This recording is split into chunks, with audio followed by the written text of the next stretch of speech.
right, do you want to tell us your name? My name is Donald Keiser Dovry, and I'm a pastor at Palestine Lutheran Church near Huxley, Iowa. Okay. When were you ordained? I was one of the people who got ordained on the first Sunday of the ELCA, so January, I think it was the 3rd in 1988. I was a December graduate, and so on that first Sunday of the ELCA, I got to be ordained.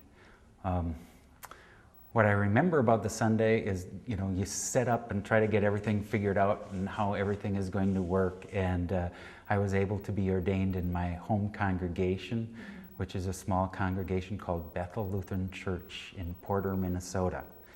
And on that Sunday, after all of our planning, there ended up being a snowstorm there, so a bunch of the people that we had invited to come and help be part of the time together weren't able to come. I was happy to have my father-in-law ordain me on that day, and just have all kinds of people from my home congregation be part of it, and celebrate a great meal after the service, and to think about what the future was going to be. The preacher that Sunday was April Larson, a much younger April Larson, just as I was a much younger Donald Dovry at that time. And the text that we used that Sunday was I suppose it was the first Sunday after Christmas text, or the second Sunday after Christmas text, which is the Word became flesh and dwelt among us. And in the beginning was the Word, and the Word was with God, and the Word was God. From John, that first chapter.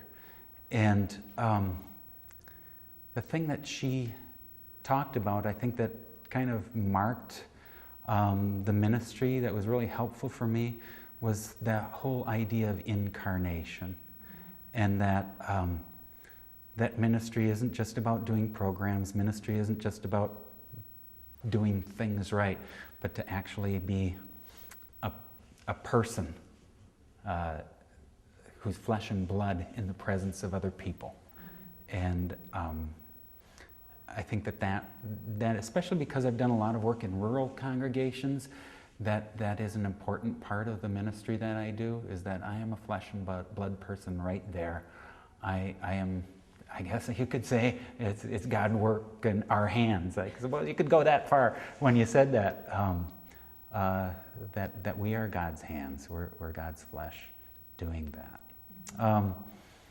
And so I went from there to my first call in Morgan, Minnesota, and then I've been in different calls along the way. And starting out in the quote-unquote new church, Mm-hmm. did you have any particular hopes for your ministry? Well, I suppose that when the ELCA began, there was this hope that everything would be new, mm-hmm. and of course it was a new church, but some of the same problems were then as they had been when I was growing up before the ELCA began.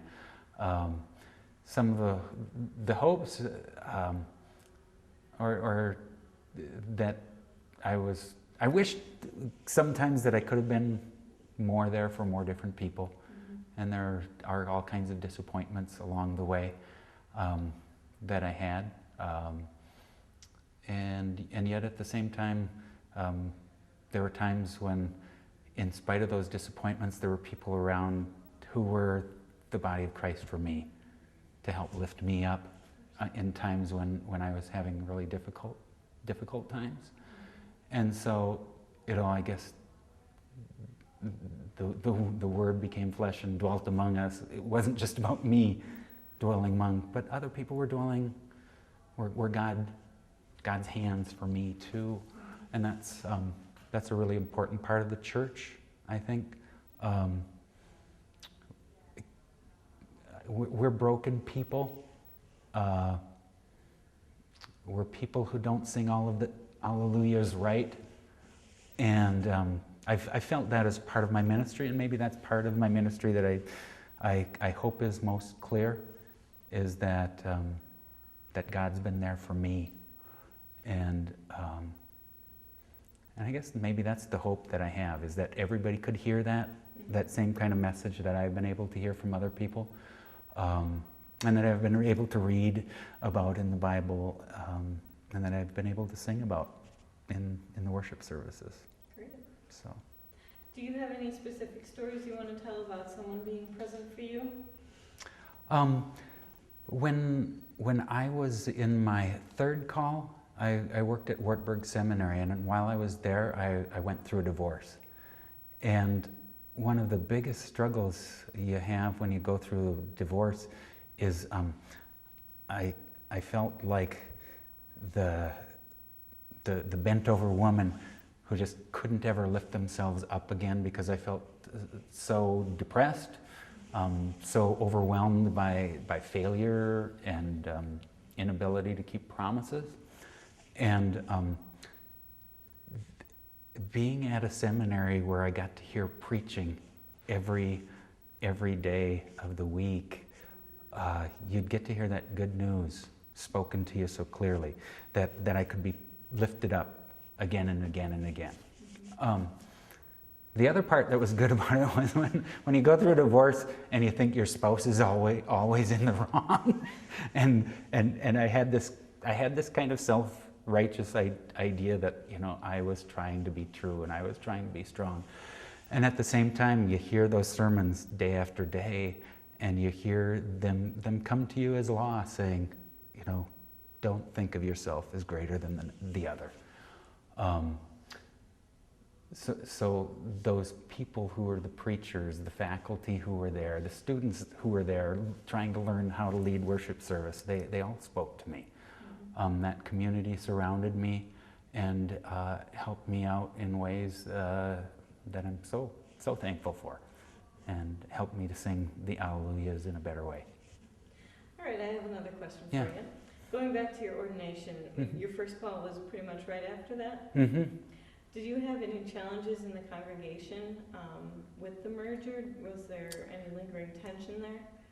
You know, when we came, we didn't really feel any big issues about the ELCA and how the ELCA began. It was a congregation that had been an ALC congregation beforehand.